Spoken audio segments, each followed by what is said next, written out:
대한민국이 지금 건국이 된 지가 이제 70년이 좀 넘었죠. 정확하게 우리가 국제법상 대한민국으로 인정을 받은 게 1948년 12월입니다. 1948년 8월 15일 광복절 때 단독 정부가 출범을 하고 이승만 대통령이 되면서 나라를 건국을 했습니다.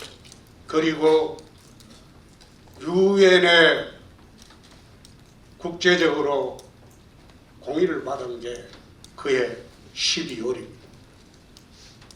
그렇게 따지면 대한민국 건국일이 70년이 좀 넘었죠. 그러면 70년 동안 대한민국이 어떻게 해서 지금의 선진대국으로 오게 되었나, 그 이야기를 오늘 좀 말씀을 드리려고 합니다. 1948년 유엔으로부터 12월에 대한민국은 한반도의 유일한 합법정부로 인정을 받았습니다. 건국이 1948년 8월 15일 그날이죠. 지금 문재인 정권 들어와서 얼마 전까지만 하더라도 1948년 8월이 건국일이 아니고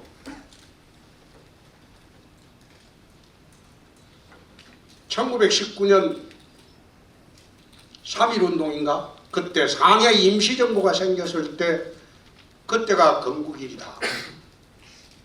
건국 100주년 주장을 해왔습니다. 문재인 정부가 들어와서 건국 100주년 주장을 한 상해 임시정부, 그때를 건국으로 보자, 이렇게 해서 주장을 하게 된 배경이 무엇인지, 또 왜 그래 주장을 하는지, 거기에 대해서는 언론에 한마디도 언급도 없고 국민들도 왜 그런 주장을 하는지 별 관심이 없습니다. 원래 국가가 되려면 영토가 있어야 되고 주권이 있어야 되고 국민이 있어야 됩니다. 국가의 3대 요소입니다. 그런데 일제시대에는 우리 땅이 뺏겼죠. 일본 애들이 들어와서 영토를 다 삼켰죠. 그 다음에 주권이 없었죠. 이 선거는 국민밖에 없어요. 그러면 국가의 3대 요소 중에서 2개가 없었기 때문에 그때는 대한민국은 국가라고 할 수가 없어요. 국가라고 하려면 영토, 주권, 국민이 있어야 되는데 그 3가지 요소가 충족된 게 해방 이후에 헌법 만들고 대통령이 처음 탄생하고 할 때 1948년 8월입니다. 그런데 이 당연한 이론을 왜 부정하고 1919년도 상해 임시정부를 건국일로 하자, 이런 주장을 했을까요? 저 사람들이 그런 주장을 할 때는 국민들이나 언론이 그 배경에 대해서 국민들에게 설명한 바가 전혀 없습니다. 그런데 그 주장이 요즘 쑥 들어가 버렸죠. 하질 않죠. 건국 100주년 주장. 그 주장은 첫째 배경은, 논리 안 맞는 주장을 하는 첫째 배경은 한반도의 정통성 문제입니다. 만약 1948년 8월을 대한민국 건국일로 하면 북한은 정통성이 없는 국가가 됩니다.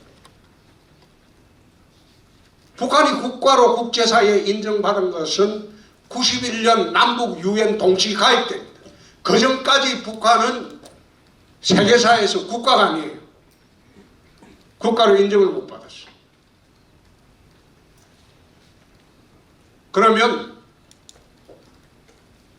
북한의 입장으로서는 남과 북이 공히 정통성을 가지는 한반도의 양대 세력으로 되어야 되는데 91년 유엔 가입 전에는 국가가 아니기 때문에 말하면 국가 참칭 세력이라고 합니다. 법률적으로. 그래 되기 때문에 늘 정통성 싸움에서 북한은 밀리게 됩니다. 그러니까 문정권이 들어와서 1919년인가 상해 임시정부가 처음 출범할 때를 정통성 있는 국가로 하고 정통성 있는 대한민국으로 하고 나머지에 48년도에 해방되고 난 뒤에 남북이 분단됐다. 그 분리된 국가가 분리된 것이다. 이렇게 정리를 해줘야지 북한 입장으로서는 그만큼 정통성 시비를 벗어나는 좋은 계기가 된다. 그런 논리로 접근을 하기 위해서 상해 임시정부 세울 때 그때를 건국일로 하자 이런 억지 주장을 하게 된 것이다. 그러면 우리가 2차 대전 후에 세계 2차 대전 후에 동구권을 한번 보십시오. 동구권의 불가리아 모든 나라들 그 루마니아 전부 그 동구권의 그 나라들은 뭐가 됐습니까? 소련의 위성국가가 됐어요. 공산주의 국가가 됐어요. 중국이 공산당이 중국 전체를 통일했고 그 당시에 세계 지도를 놓고 보면 세계의 절반이 붉은색이었어요. 특히 2차 대전 후에 공산주의와 자본주의가 극명하게 갈리기 시작합니다. 소련이 팽창정책으로 동구권을 전부 점령을 하고 북한은 김일성이를 보내가지고 점령을 하게 했어요. 우리나라 단독정부가 48년도 수립이 됐지만 그 이전에 북한은 이미 조선인민민주주의 공화국이 김일성으로부터 수립됩니다. 이미. 그래서 1948년도 8월에 단독정부를 세운 것은 공산주의를 그 당시에 이승만 대통령이 막은 것. 지금 아마 이 정부 들어와서 이승만 대통령을 격하고 비난하고 또 어느 대학 교수는 방송에 나와서 이승만 뼈를 파내자 그런 거건의 소리를 하는 걸 내가 보면서 어떻게 역사를 지우자고 하느냐.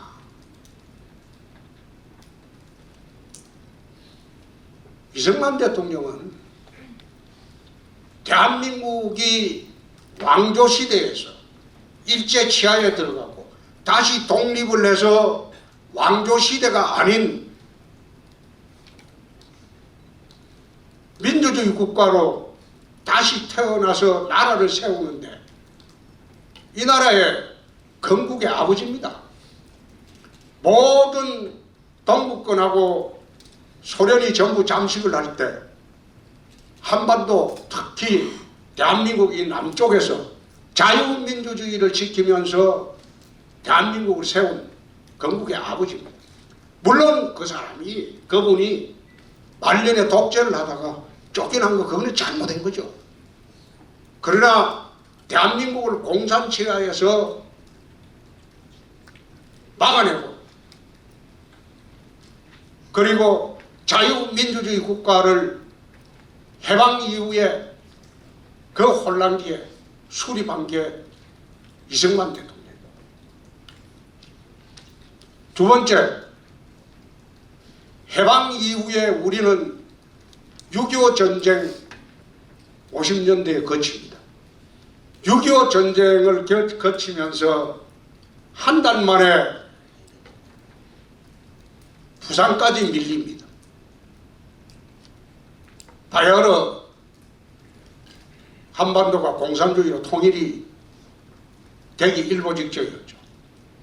그런데 미국을 위시한 유엔군이 지원이 와서 다시 북진하게 됩니다. 그렇게 해서 휴전협상이 판문점에서 2년간 계속이 됩니다. 그 2년 동안 38선 경계로 치열하게 전투를 합니다. 휴전을 해버리면 일단 나라 국계부서이 정해져 버리니까. 아마 그 당시 2년간 사상한 국군이나 유엔군들은 그 전쟁 기간 내내 제일 많았다고 합니다. 한 채의 땅이라도 더 확보하기 위해서. 한참 휴전협상이 진행될 때 미국이나 유엔군이나 소련이나 중국이나 전부 휴전을 원했어요. 북한도 휴전을 원했어요. 그러나 유일하게 휴전을 반대한 사람이 이승만 대통령. 우리 통일을 해야 됐다. 북진 통일을 해야 되겠다. 전쟁 계속하겠다. 근데 미국으로서는 빨리 휴전을 해야 되겠는데 이승만 대통령이 휴전을 반대하고 계속 전쟁을 주장하니까 이 늙은 노인네가 미국으로서 눈에 가십니다. 휴전하고 싶은데 휴전을 반대를 합니다. 그래서 이승만 대통령이 결정한 게 반공 포로 석방이라는 거예요. 그제도에 있던 북한에서 우리가 포로로 잡은 수만 명을 휴전을 하면 북한으로 되돌려줘야죠. 포로들이니까. 포로 교환을 해야 되니까. 그런데 그것을 공산주의 반대하는 사람은 석방한다고 이래갖고 새벽에 전격적으로 석방을 해버려요. 그러니까 휴전이 더 어렵게 돼버리죠. 북한에서 이제 말도 안 되는 짓을 한다.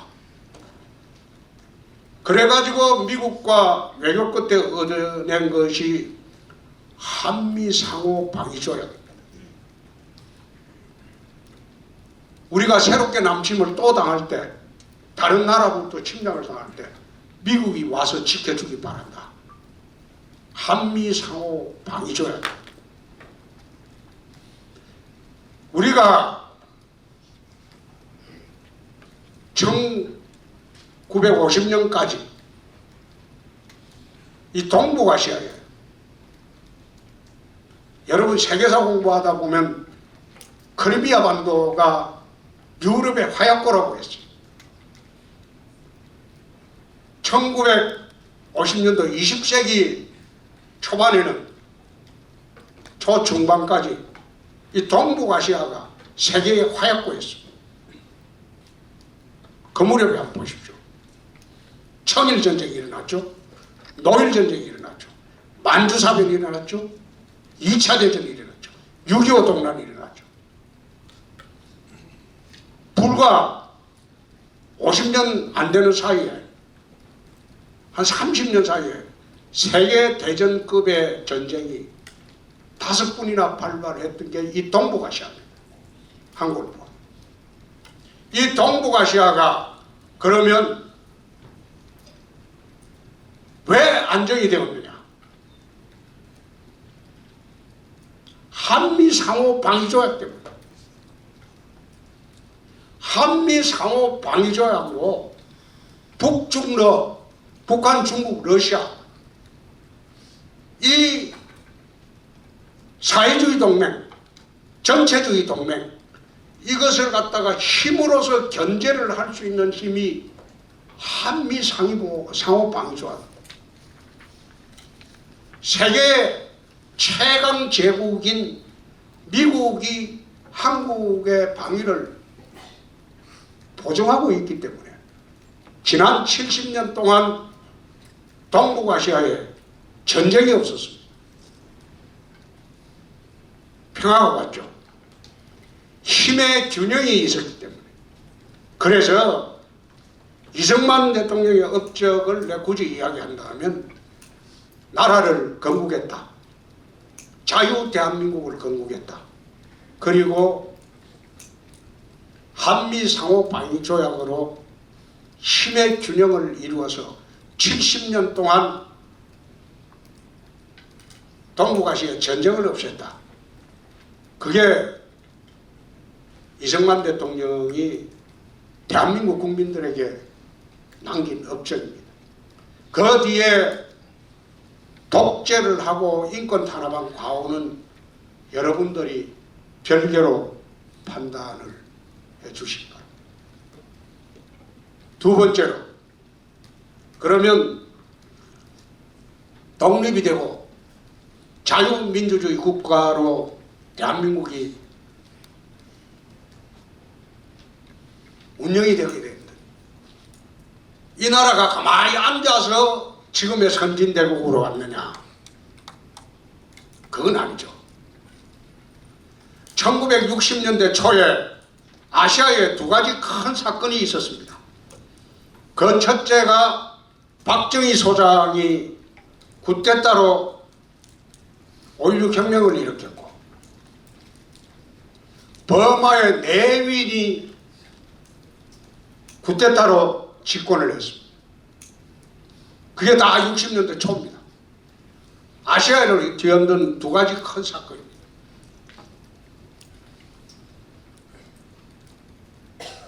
박정희 소장은 쿠데타로 집권한 후에 대한민국을 자유민주주의, 자본주의 체제로 끌고 가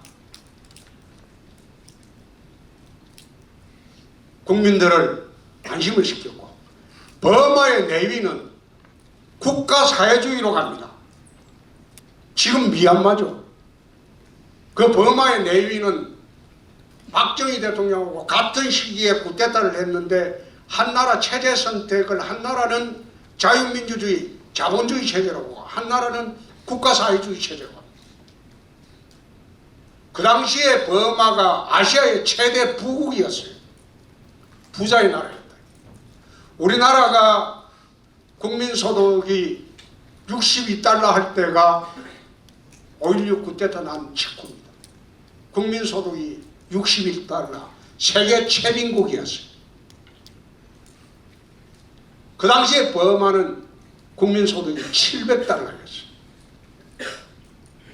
우리나라보다 10배 더 잘 살았어요. 하물며 필리핀도 우리나라보다 잘 살았습니다.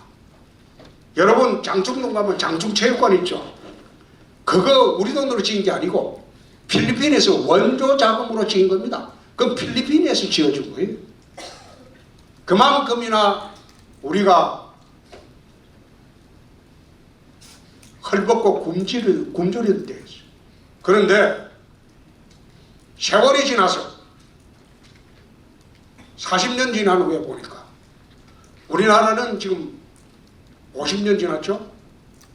60년 대국이었으니까 우리나라는 선진국 대열에 가 있고, 버마 내윈이 쿠데타에서 집권해서 국가체제를 국가사회주의 체제로 끌고 간 미얀마는 지금 국민소득이 1,300불이 안 됩니다. 세계 최빈국 중에 하나입니다. 지도자가 국가체제를 어떻게 선택하느냐에 따라서 나라의 운명이 그렇게 바뀌는 겁니다. 내가 2012년도 미얀마 특사로 갔을 때 미얀마의 국회의장하고 그 나라 지도자들 있는 자리에서 내가 그렇게 얘기했어요. 박정희와 내윈의 선택이 50년 후에 이렇게 나라의 차이를 만들었다. 그때 내윈의 선택이 옳았다고 생각하느냐? 미얀마 국가 지도자들한테 내가 그런 이야기를 한 적이 있습니다. 물론 박정희 18년은 대한민국 국민들이 5천년 가난에서 벗어나게 준 공도 있지만 인권 탄압과 비민주 국가였다는 그런 비난도 있습니다. 또 일각에서는 국력의 결집을 위해서 부득이하게 독재를 했다. 그런 반박도 있습니다. 그것은 모두 차치하고서라도 결과는 대한민국은 선진대국으로 하는 그런 기반을 구축을 했다. 맹자말인가 그런 말이 있습니다. 무항산 무항식이라고 했습니다. 늘 같은 마음을 가지려고 해도 재산이 없으면 가지지 못한다. 재산 먹고 살 게라도 있어야지 항식 같은 마음을 가질 수 있다. 대한민국이 이렇게 선진대국으로 오지 않았다면 오히려 지금처럼 민주화될 수 있었을까 하는 그런 의구심도 품는 사람도 있습니다. 그래서 지금은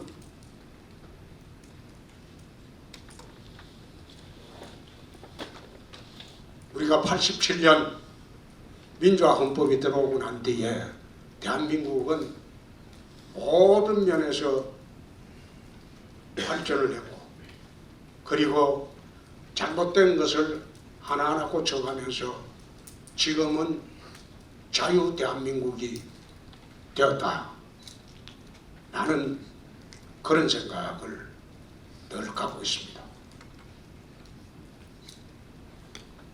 그러나 이 자유 대한민국을 체제를 바꾸려고 시도를 하는 사람들이 있다.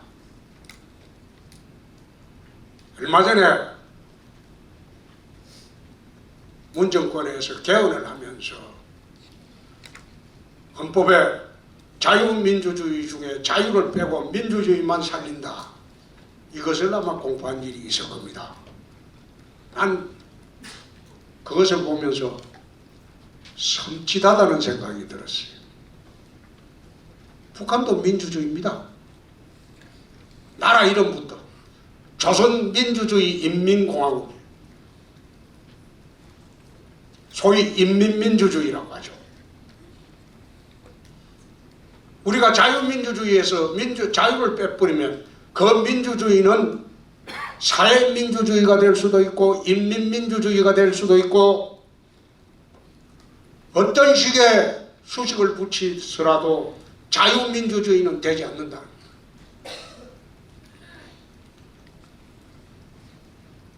최근에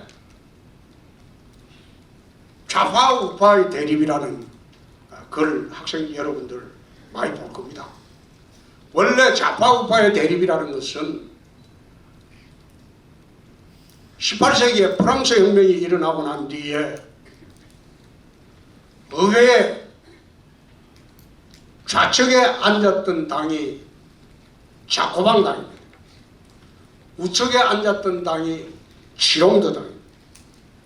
이 좌측에 앉았던 자코방당은 급진 사회주의당입니다. 말하자면 사회체제를 전부 뒤엎고 새로 하자. 급진주의자. 우파에 앉았던 지롱등당은 지금 말하면 보수주의 정당입니다. 점진적인 사회 변혁을 이루자. 결국 프랑스 혁명은 완성은 보수 정당이 했습니다. 자코방당은 결국 자기들끼리 몰라가고 프랑스 국민들로부터 버림을 받습니다. 결국 혁명의 완성은 보수 정당이었습니다. 그래서 그때 생겨난 좌파 우파의 개념은 대한민국에서 지금 가장 핫하게 논의가 되고 있어요. 나는 내 생각하고 반대 진영에 있는 좌파들이 나쁘다고 생각해 본 일이 단 한 번도 없습니다. 원래 좌파 이념의 중심 개념은 평등입니다. 우파 이념의 중심 개념은 자유입니다. 자유를 더 중시하고 자유를 중심으로 세상을 이끌어가고자 하는 것은 보수 우파 정당입니다. 그러나 평등을 중심 개념으로 해서 세상을 이끌어 나가고자 하는 것은 지금 진보 좌파들이 주장하는 그런 개념. 그래서 나는 보수 우파 진영에 있지만 가치관의 차이로 충돌하는 것이지 그것이 어느 진영의 주장이 나쁘다. 난 이런 이야기를 해본 일이 없습니다. 하지도 않습니다.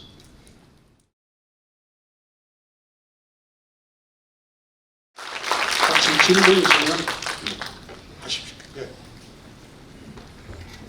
네, 그 2017년 대선 투표 그 토론할 때 있잖아요. 그때 막말 논란으로 되게 말이 많았었는데 지금 와서 생각해보면 그렇게 좀 말을 순화시켜서 말하지 않은 것을 후회하고 계신가요? 원래 상대방한테 정치판에서는 공격을 할 때 두 가지 방법이 있습니다. 상대방이 주장하는 것을 국민들한테 반박을 제대로 못할 때가 있고 상대방이 주장하는 사실에 대해서 그리고 제대로 반박을 해서 논쟁을 붙을 때가 있습니다. 왜 막말 프레임에 몰아넣나? 막말 프레임의 출발은 노무현 대통령 자살했다. 그 이야기를 한 일이 있습니다. 그게 막말 프레임의 출발입니다. 자살을 했다니까 막말했다. 그러면 노무현 대통령이 타살이 되었나? 자살한 걸 자살했다고 하는데 그걸 왜 막말이라고 하냐? 그쪽 주장은 서거했다고 하지 않고 왜 자살했다고 하느냐? 그게 이제 막말 프레임의 출발입니다. 또 지난 지방선거 때 내가 지난 작년 1년부터 경제가 폭망할 것이다. 연말이 되면 남북 정상회담은 위장평화회담이다. 북은 핵을 포기할 의사가 털것만치도 없다. 그래 이야기할 때 언론과 민주당에서 문정권에서 위장평화는 막말이라고 했고 경제폭망은 악담이라고 했습니다. 나라 잘못되기 바랍니다. 지금 1년밖에 안 지났어요. 내가 이야기했던 북핵폐기 안 할 것이다, 위장평하다, 최근에 미사일 다시 쏘았잖아. 그게 거짓말입니까? 그게 막말입니까? 나는 왜 그런 프레임을 짜느냐? 메신저를 공격함으로써 소위 메시지를 감산시키는 효과를 누리려고 하는 것이 그들의 프레임입니다. 나는 막말을 해본 일도 없고 또 막말로 치부될 것도 없습니다. 또 개가지에서도 기차는 간다고 했어요. 너가 아무리 떠들어도 내 할 일 한다, 내 생각대로 한다, 그걸 막말이라고 했어요. 근데 그 말은 바람과 함께 사라져야 나오는 유명한 대사입니다. 개가지에서도 마차는 간다고 바람과 함께 사라지다에 나오는 유명한 대사입니다. 그러면 내가 할 때는 그 막말이라고 온갖 언론 매체를 통해 다 공격을 했어요. 문재인 대통령이 2012년도 박근혜와 대선할 때 개가지에서도 기차는 간다고 했습니다. 그때 막말이라고 했습니까? 최근에 정의당 이정미 대표가 개가지에서도 기차는 간다고 했어요. 선거법 우리 당 사람들 반대한다고 했고 그 말을 공개적으로 했어요. 개혁은 더 이상 미룰 수도 포기할 수도 없는 20대 국회의 사명이고 개가 짖어도 기차는 달려야 합니다. 개가 짖어도 기차는 달려야 합니다. 그때 언론에서 단 한 줄도 막말이라고 했습니까? 그럼 내가 하면 막말이고 자기들이 하면 막말이 아니고 기가 막힌 비유고 세상에 그런 법이 어디 있어? 그게 모르고 어리석게 쏘아누근 사람들이 문제죠. 나는 막말한 일이 없어요. 막말한 거 있으면 한번 대보세요. 내가 이야기할게요. 제 기억상으로는 토론에서 대지 발전제 얘기도 하고 좀 약간 그런 공영방송에서 맞지 않는 그런 얘기를 하셨던 걸로 기억합니다. 돼지 발전제요? 네. 그거 내 책 봤습니까? 네? 2005년도 나 돌아가고 싶다는 책이 있어요. 내가 썼던 책이에요. 18살 때 대학교 1학년 하숙집에서 고대생이 아닌 타대생끼리 한 것을 내가 알고도 말리지 못했다. 그게 그 책에 나오는 거예요. 내가 무슨 돼지 발전기하고 관련이 있습니까?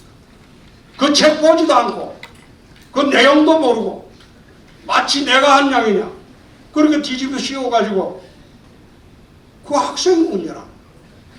그 책 봐야지 그런 이야기를 안 하지.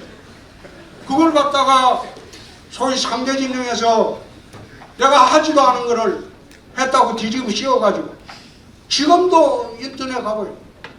홍발정이라고 그래. 그럼 내가 참 어이가 없어요. 대한민국 국민들이 이렇게 어리석나.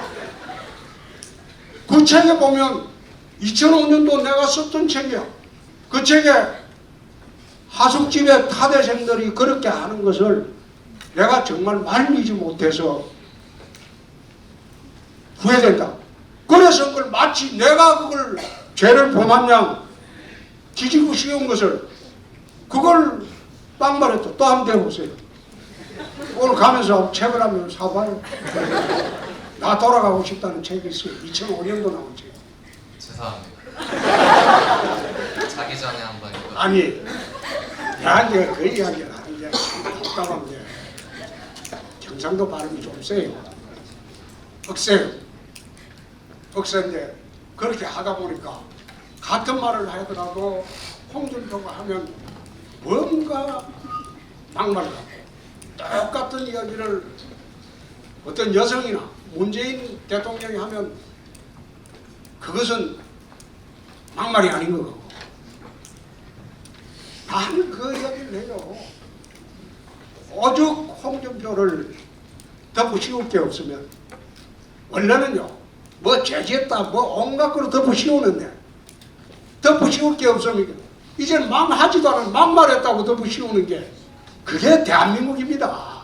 그게 언론 수주이고 그게 정치 수주이고 거기에 쏘가 넘어가는 게 또 대한민국입니다. 나는 거기에 대해서 물을 때 외에는 절대 이런 말 안 해요. 내가 한 일이 없기 때문에. 더한 질문도 받습니다. 네. 대표님, 저 현 정권에서 주도하는 소득 주도 성장 정책에 대해 어떻게 생각하시는지 한번 얘기해 주실 수 있나요? 원래 이게 실패한 좌파 경제 정책입니다. 실패한 좌파 경제 정책인데 자기들 이야기를 하면 어떤 식으로 설명을 하는가 하면 최저임금을 듬뿍 올려주면 그것이 이제 소비로 돌아와서 경제가 선순환 구조가 된다는 겁니다. 선순환 구조. 경제가 흐름이 좋아진다. 그래서 최저임금을 올렸는데 이게 모든 경제학자들이 연구한 바에 따르면 최저임금을 올리면 저소득층 소득이 더 줄어든다. 왜 그런다면 우리가 근로소득과 이전소득이 있어요. 작년과 재작년에 처음으로 대한민국 저소득층들이 근로소득보다 이전소득이 더 많아졌어. 근로소득은 자기가 일해서 번 돈이고 이전소득은 정부에서 받은 보조금입니다. 말하자면 자기가 일해서 번 돈보다 정부의 보조금 현금 보조가 더 많아졌다. 베네수엘라가 그래요. 베네수엘라가 석유로 한참 나라가 돈이 풍족할 때 국민들한테 무상으로 나눠줬어. 그러니까 일 안 해도 먹고 사는데 뭐 하려고 일할 겁니까? 거기에 현금복지라는 말이 나와요. 지금 이 나라가 지금 가고 있는 게 베네수엘라 쪽입니다. 또 하나가 그리스 쪽으로 가고 있는 것은 민간 일자리를 늘리지 않고 공무원 수를 늘립니다. 그리스가 그래서 망했습니다. 공무원 수를 늘리게 되면 공무원 퇴직금 연금을 감당 못해서 그리스가 망하는 겁니다. 그리고 그리스 같은 나라가 워낙 강성노조가 발달하니까 제조업이 없어요. 그리스는. 그럼 뭐만 있느냐? 관광하고 공무원들. 그거 갖고 먹고 살 수 있다. 그러니까 그리스가 망.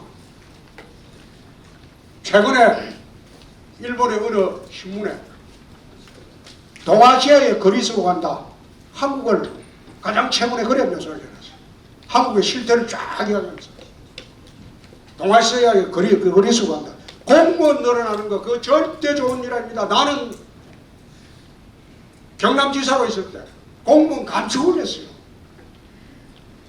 요즘은요 동사무소 가보세요. 공무원이 필요 없습니다. 전부 전자화 돼가지고 그냥 주민등록 발급 뭐 하는 것도 전부 전자화 돼가지고 공무원이 별로 많이 필요 없어요. 동사무소 인원은 확 줄였대요. 그런데 공무원 인원을 정원하겠다. 민간은 억제를 합니다. 그래서 아까 내가 이야기했던 미래같다는 것, 소득주도 성장은 이미 실패한 경제입니다. 그리고 모든 다른 나라의 통계가 최저임금을 올릴 때 고용은 줄어든다는 게 그 통계 수치입니다. 그러면 자기들대로 최저임금을 올리면 소득이 많아지고 고용도 많아지고 거기에서 소비로 들어오고 경제가 선순환 구조 그거 안 되고 있는 건 벌써 자영업자들이 다 망했잖아요. 학교 앞에 안 가고 오십시오. 좀 아르바이트처럼 둘 수 있습니까? 자영업자들이 아니에요. 돈도 비싼데 뭐 하려고 그래. 아버지, 딸, 아들, 손주가 와서 도와주고 그런 식으로. 그래서 내가 이야기 좌파 경제 정책을 이제는 하지 말라는 거예요. 나라가 살려면 자유시장 경제 체제로 돌아가라는 거예요. 네, 또 안녕하십니까. 저는 상지대학교 한의학과 3학년 재학하고 있는 학생입니다. 일단 저는 뭐 어떤 막말이나 저런 언행에 대해서는 여쭤볼 생각이 없고요. 저는 이제 아무래도 제가 한의사로서 이제 의료계에 임하고 있는 만큼 뭐 문재인 케어나 이제 처방 보험 또는 의료 일원화 이런 거에 대한 아무래도 정치인들 분의 생각들 중에 홍준표 전 대표의 어떤 생각이나 아니면 자유한국당의 좀 주론에 대해서 여쭤보고 싶습니다. 지금 문재인 개혁에 대해서는 국민들이 싫어하는 사람은 없죠. 그렇죠? 보장성 강화니까. 그런데 과연 그 정책을 시행을 해서 우리 국민연금 그 뭐죠? 그 기금, 예? 그 국민 그 의료보험 재정 감당할 수 있느냐? 의료보험 재정이 감당을 할 수 있어야 되겠죠. 그죠? 근데 의료보험 재정이 이런 식으로 해서는 감당하기 어렵다는 겁니다. 그러면 자기 집권 중에서 앞으로 의료보험은 100년, 200년 가야 할 그런 제도인데 원래 의료보험 제도 이거는 한국에서 하는 거는요. 이 좌파 정책의 전형적인 겁니다. 박정희 대통령 때 의료보험 제도 만든 겁니다. 그런데 그 의료보험 제도는 지금 미국도 못 만들고 있어요. 한국의 의료보험 제도처럼. 미국 같은 경우에 내가 예를 한번 들어주면 긴급 의료, 내가 99년도 워싱턴 한 8개월 유학을 가 있을 때 국내 모 항공회사 직원이 자다가 복통을 일으켰어요. 그래갖고 병원에 연락해서 병원에 실려가서 잠시 30분 복통 진찰하고 왔는데 그 사람 부담이 $1,000입니다. 미국은 긴급실의 의료는 일반 의료보다 거의 2배나 비싸요.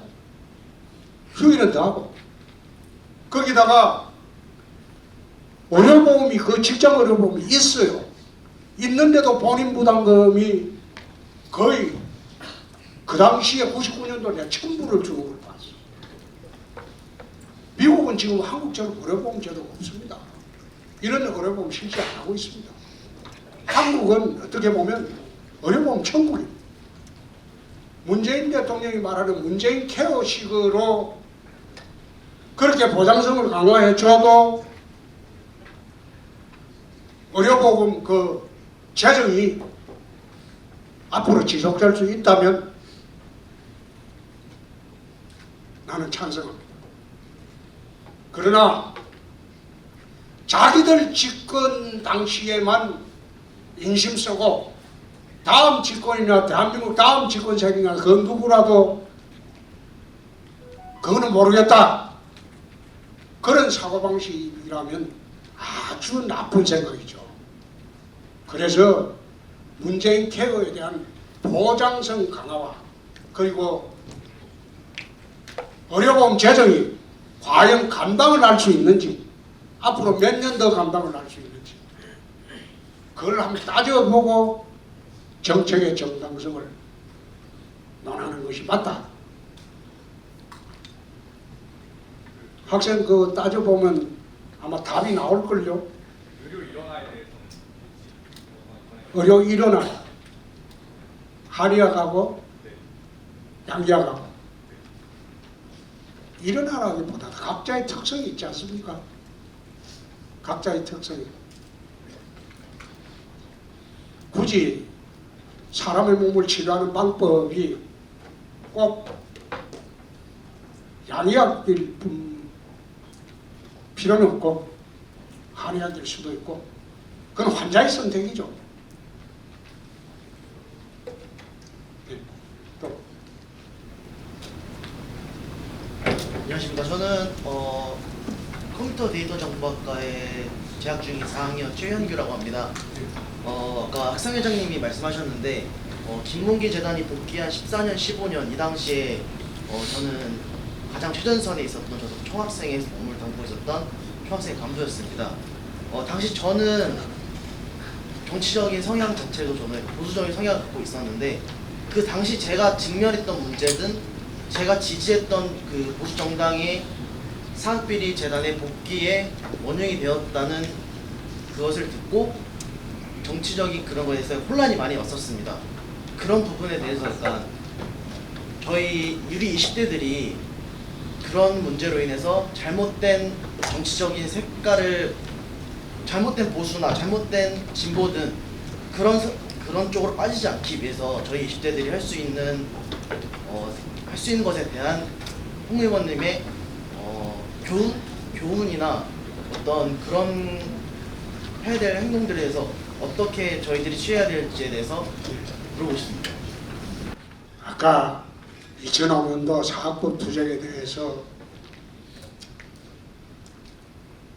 지금 와서 입장을 밝혀달라 그 이야기도 아까 총학생 회장님도 하고 하는데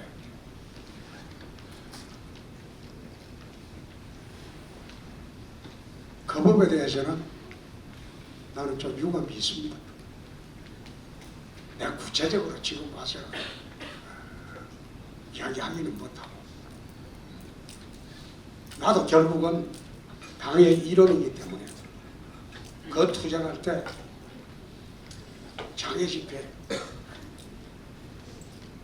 가서 서 있었습니다.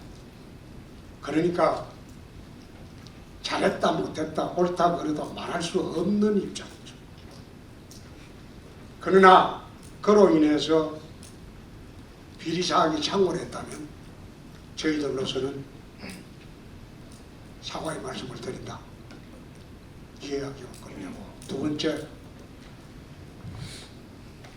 아까 처음에 제가 말씀드렸듯이 나는 보수 우파냐 진보 좌파냐 거기에 개인의 성향을 가지고 진영 논리로 세상을 보는 것은 위험하다. 그러니까 어느 진영에 속해 있더라도 냉철함과 객관성은 잃지 말아야 한다.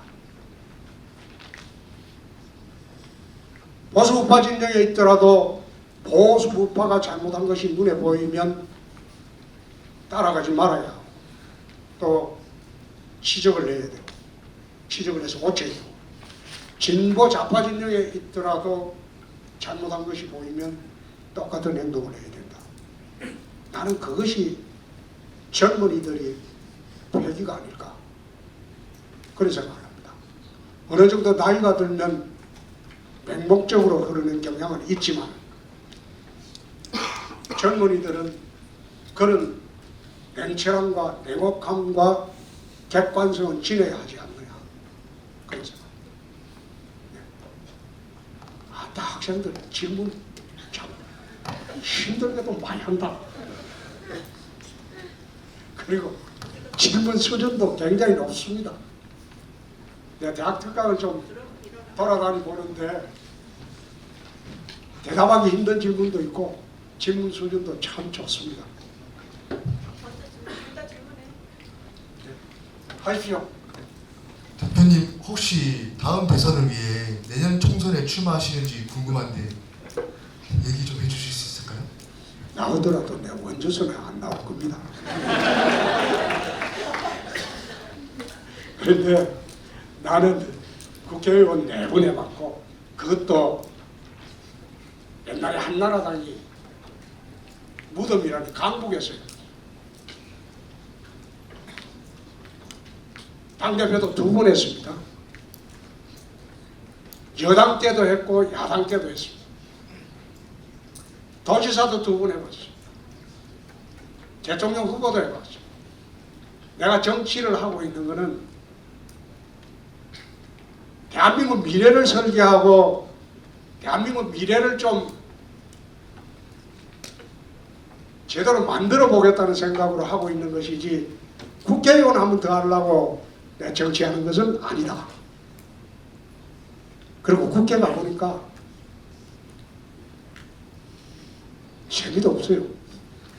그리고 대한민국 국회 질도 옛날과 달리 많이 떨어졌어요. 그래서 국회로 돌아갈 생각은 아직은 없다. 제가 원주에서는 출마 안 한다. 안녕하십니까. 저는 상지대학교 사회복지학과 4학년 한청원이라고 합니다. 저는 두 가지에 관련해서 질문드리고 싶은데, 문재인 정부에서 보편적 복지, 예를 들어서 아동수당이나 그런 거를 많이 실시하고 있잖아요. 보편적 복지 정책에 대해서 어떻게 생각하는지와, 이제 홍준표 전 대표님께서 이제 무상급식을 중단하셨잖아요. 근데 이제 내년에 이제 고등학교 이제 무상급식이 이제 들어오는데 그것에 대해서 어떻게 생각을 하시는지 여쭙고 싶습니다. 예. 나는 복지정책은 보편적 복지라는 말은 참 좋은 말이죠. 나는 이것을 공산주의 배급제다. 나는 보편적 복지를 반대합니다. 복지는 필요한 사람한테 줘요. 그걸 선택적 복지라고 이야기를 하기도 하지만은 나는 그것을 서민복지라고 이야기해요. 보편적 복지와 서민복지의 차이는 일괄적으로 100만 원을 똑같은 사람한테 나눠주는 복지는 이건 공산주의 배급제도지 그건 복지제도가 아니다. 100만 원을 나눠줘도 필요 없는 사람이 있어요. 예컨대 요즘 아동수당인가 뭐 학교수당으로 29만 원 월 주죠. 가정마다. 그 처음 시행이 될 때 강남에 이런 일이 있었어요. 명품계라는 게 있었다는 겁니다. 강남에 먹고 살만한 집안에 며느리들이 모여가지고 명품계를 만드는데 그 돈 29만 원 나오는 날은 그걸 모아갖고 한 사람한테 개를 태워준대. 그래서 샤넬백을 사기도 하고. 그게 명품계라는 겁니다. 그 사람들한테 돈이 29만 원이 소용이 없어요. 그러면 좀 더 못 살고 힘들고 가난한 사람한테 그 사람 줄 돈을 모아갖고 100만 원 하면 줘봐요. 얼마나 고맙게 쓸 겁니까?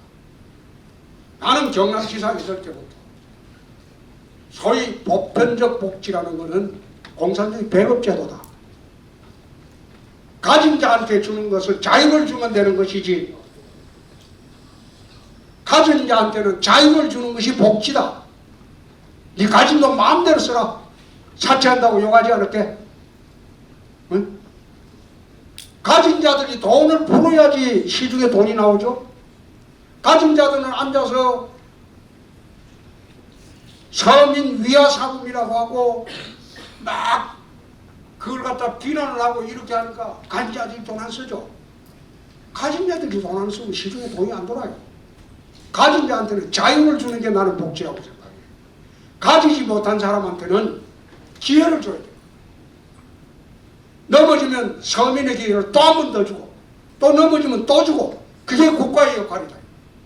그래서 나는 좌파 정권이나 좌파 정부에서 주장하는 보편적 복지는 반대합니다. 예컨대 무상급식도 어느 정도 수입 일정 되는 사람은 돈을 받아야 됩니다.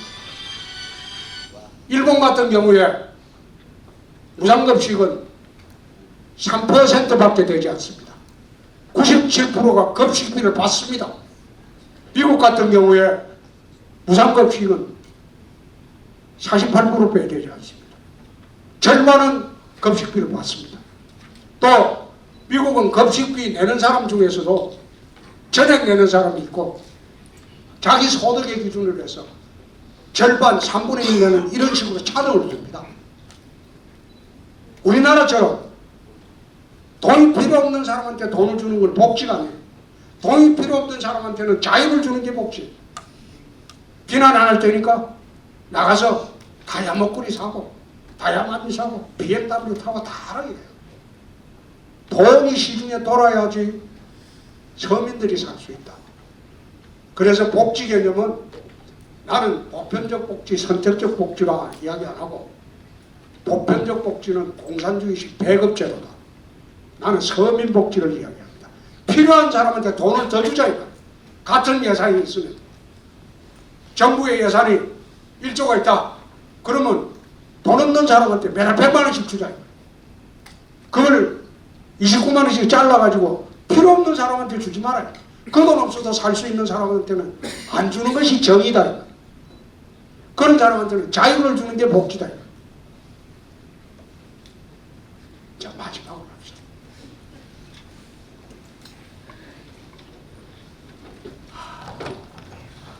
네, 안녕하십니까. 경상대학 학생회장 맡고 있는 경작과 1사학번 이재민이라고 합니다. 아까 안 했어요? 처음 마이크 잡았습니다. 최근 사법개혁, 선거제 개혁안 등 국회 패스트트랙 지정과 관련하여 스스로 법을 만든 자유한국당이 국회 선진화법을 무시하고 구시대적 폭력 행위가 난무하는 동물국회를 제안한 데 이어 국회를 보이콧하고 민생은 외면한 채 연일 장외 투쟁을 벌이고 있다고 느끼고 있습니다. 청와대 홈페이지에는 자유한국당 해상 청원이 역대 최다인 170만 건을 돌파하기도 하였습니다. 최근 언론 기사에 따르면 홍준표 전 대표께서는 나경원 원내대표의 공언대로 자유한국당 의원들이 국회의원직을 총사퇴하라고 일갈한 바가 있으신데 패스트트랙 지정에 대한 국민 여론은 찬성이 과반을 넘는 것으로 최근 조사된 바 있습니다. 국민의 다수 여론에 역행하는 것도 모자라서 국회 회의장 불법 점거, 회의 진행 방해, 폭력행위 등 위법행위가 난무하는 자유한국당의 지금 현재 행태에 대해서 어떻게 생각을 하시고 만약에 홍준표 대표님께서 아직 전 자유한국당 대표이셨지만 현재 자유한국당 대표시라면 어떻게 행동을 하셨을지에 대해서 궁금해서 시작하겠습니다. 내가 지금 대표라면 좀 더 심하게 했을 거예요. 지금 하는 거 그거는 나는 아직 부족하다. 왜? 지금 질문하신 분 이번에 연동형 비례대표제가 어떤 것인지 알고 하십니까? 그 내용 국민들 모르는 게 90% 넘습니다. 95% 넘어요. 지금 연동형 비례대표제라고 지금 바꾸고 있는 게 어떤 제도냐? 내가 예를 하나 드릴게요. 비례대표 75석을 한다고 하죠. 그 다음 지역구를 222석으로 한다고 하죠. 그래갖고 300명 맞춘다고 하지 않습니까? 그러면 비례대표 75석 배분을 어떻게 하느냐 이 말이에요. 원래대로 하려면 어떻게 해야 됩니까? 투표를 내가지고 75석에 정당 득표한 대로 나눠야 되겠죠? 그게 민주주의 원리에 맞죠? 그거 맞지 않습니까? 예. 근데 연동형 비례대표제는 어떻게 하는가 하면 대구 경북 지역의 어느 지역구에서 전국 지역구에서 우선 예를 들면 정당 지지율을 40% 얻고 지역구에서 120석이 당선이 됐으면 이번에 민주당하고 그 주로 정의당에서 주장하는 제도죠. 이 제도에 따르면 1차 비례대표의 75석 중에 절반 배분할 때는 이 지역구에서 선전한 정당은 비례대표가 제로입니다. 의석 분배 없어요. 왜? 300석에 40% 득표했으니까 30, 40이 120명을 다 채웠다 이거예요. 그래서 비례대표는 가져갈 필요 없다 이거예요. 지금 투표는 후보자한테 정당하고 투표하고 그 다음에 정당 지지율에 투표를 합니다. 네? 정당 지지율에 투표하는 것은 순수 그 비례대표 분배를 위해서 하는 거예요. 근데 이 40% 받았으면 몇 석을 줘야 돼요? 471이 28하고 45, 20 30석을 배분을 해야 됩니다. 그런데 제로예요. 그럼 2차로 배분할 때는 또 그 절반은 그때서 참가 자격을 줍니다. 왜 이래 하느냐? 지역구에서는 한 석도 당선되지 못하고 정당 지지율, 정당 득표율만 10% 받았다. 지역구는 제로. 아무도 당선된 일이 없어. 그러면 이 10% 정당을 이 사람들 계산에 의하면 300명이 10%니까 30석이라는 거지. 그래서 30석을 우선 배분하려면 첫 번째 비례대표 배분할 때 이 정당한테는 이 군소정당한테 무조건 15석을 줘야 돼. 세상에 이런 엉터리 없는 계산법이 어딨네. 근데 이런 계산법을 내놨으니까 심상정 대표가 뭐라고 했어요? 국민들은 몰라도 된다고 했잖아요. 내용은 모르는 거예요. 내용도 모르고 그 법을 지금 소위 좌파연대에서 탄생시키려고 해요. 그걸 통과시키려고 해요. 그걸 몸으로 안 막으면 어떻게 막아요? 정의에 어긋나는 거예요. 현행 투표 제도에도 어긋나는 거예요. 그걸 왜 억지로 하려고 하겠어요? 좌파연합에서 내년에 180석 이상을 차지해서 개헌선을 확보하려고 하는 거예요. 개헌선 확보하고 난 뒤에 내년에 사회주의 개헌을 하려고 하는 거예요. 낮은 단계 연방제로 가려고 하는 거예요. 그거는 문 대통령 공약입니다. 낮은 단계의 연방제로. 그래서 북한에서 미사일 쏴도 아무 말 못하고 목을 매는 겁니다. 그 전제 단계로 이 선거법을 강제로 통과시키려고 해요.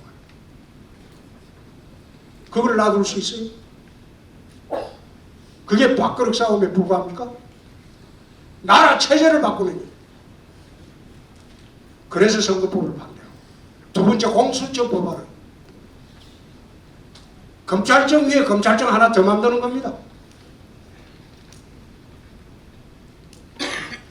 그거는 그럼 공수처가 잘못하면 그 위에 공공공수처 또 하나 만들 거예요? 그건 아니죠.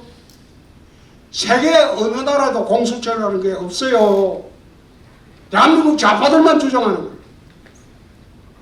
대한민국의 유일한 제도예요. 문제의 본질은 검찰의 독립성을 강화시켜 주는 겁니다. 정치적으로 흔들리지 않고 검찰의 독립성만 강화시켜주고 검찰이 그 독립성 강화에 대한 법원의 견제장치만 더 강화해주면 나라의 사법체계는 바로 들어가요. 국민들은 공수처가 그러면 찬성이 60 몇 프로, 70 몇 프로. 국민들이 과연 이 제도의 본질을 알고 찬반을 표합니까? 지금 학생도 이 선거법의 본질을 알았어요. 몰랐을 거예요. 여기 다 들어오신 분이 연동형 비례대표제가 어떤 건지 그 내가 그 유튜브에 한번 설명을 해놓은 거예요. 며칠 전에. 연동형 비례대표제가 어떤 거냐. 설명 한번 보세요.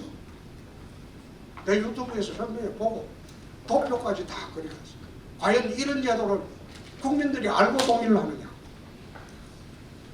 그게 아니다. 그러니까 여당의 이해찬 대표도 무슨 제도인지 나도 복잡해서 모르겠다. 심상정 정개특위위원장은 국민은 알 필요 없다. 자기들 말만 되니까. 그런 엉터리 같은 제도를 어떻게 안 막아요? 국회의원 배치 띄고라도 이건 막아야죠.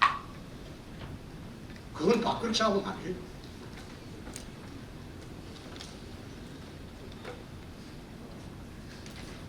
여론조사의 함정이라는 건데 한번 또 이야기를 할까요? 지금 대한민국에서 자행되고 있는 여론조사는 안 믿습니다. 내가 당대표 때부터 네이버가 잘못하고 있다. 네이버가 이런 식으로 기사 조작을 하고 편집 수준 배열을 자기 마음대로 하면 그냥 잊지 않겠다. 계속 네이버를 공격했어요. 근데 지금 네이버 한번 켜봐요. 링크를 아웃링크로 바꿨어요. 네이버에서 뉴스 선정을 안 해요. 각 신문사마다 방송사마다 뉴스 아웃링크 제도로 해갖고 그 회사가 뉴스를 올립니다. 그래야 공정하죠. 다음은 뭐 영향력이 없으니까 지금 마음대로 기사를 피가 배하고 올리든 말든 나는 그거는 시비를 안 걸었어요. 그 두 번째, 지금 여론조사가 제대로 한다고 봅니까? 여론조사는요, 한 번 전화 오면 핸드폰을 6분 이상 들고 있어야 됩니다. 학생 6분 이상 대답할 자신 있어요? 6분 이상 안 있어요. 그러면 여론조사에 응하는 사람들은 어떤 사람들이냐? 격렬한 지지자 아니면 격렬한 반대자입니다. 우리나라 여론조사는 통상으로 리얼미터 같은 경우에 매일 하는 여론조사 나오는 뭐 신문에 리얼미터사인데 그 응답률 3, 5%도 안 돼요. 1000명한테 전화하면 30명이 대답 안 한다. 100명한테 전화하면 3명에서 5명만 전화. 격렬 지지겠죠. 두 번째, 요즘 여론조사 중에서 상당수가 패널 여론조사를 합니다. 여론조사 기관에서 매일 여론조사를 하고 있기 때문에 어디에 전화하면 그 사람이 성향이 뭐고 그 사람은 어떤 성향을 지닌 사람이고 그게 데이터가 다 돼 있습니다. 여론조사 시작하기 전에 이 사람은 전화하면 잘 받아주고 그게 자기들 다 있죠. 그러면 여론조사 돌리는 그 안내, 상담원은 USB라고 이런 걸 하나 줍니다. 그걸 꼽으면 전화가 자동적으로 가요. 프로그래밍 된대. 그 사람들은 죄 없지. 근데 프로그래밍 하는 과정에서 이미 여론조사 하기 전에 프로테이지까지 정해놓고 할 수도 있어요. 그래서 대한민국 여론조사는 조작이고 엉터리가 많다. 실제로 밑바닥 여론하고는 판이 틀리다.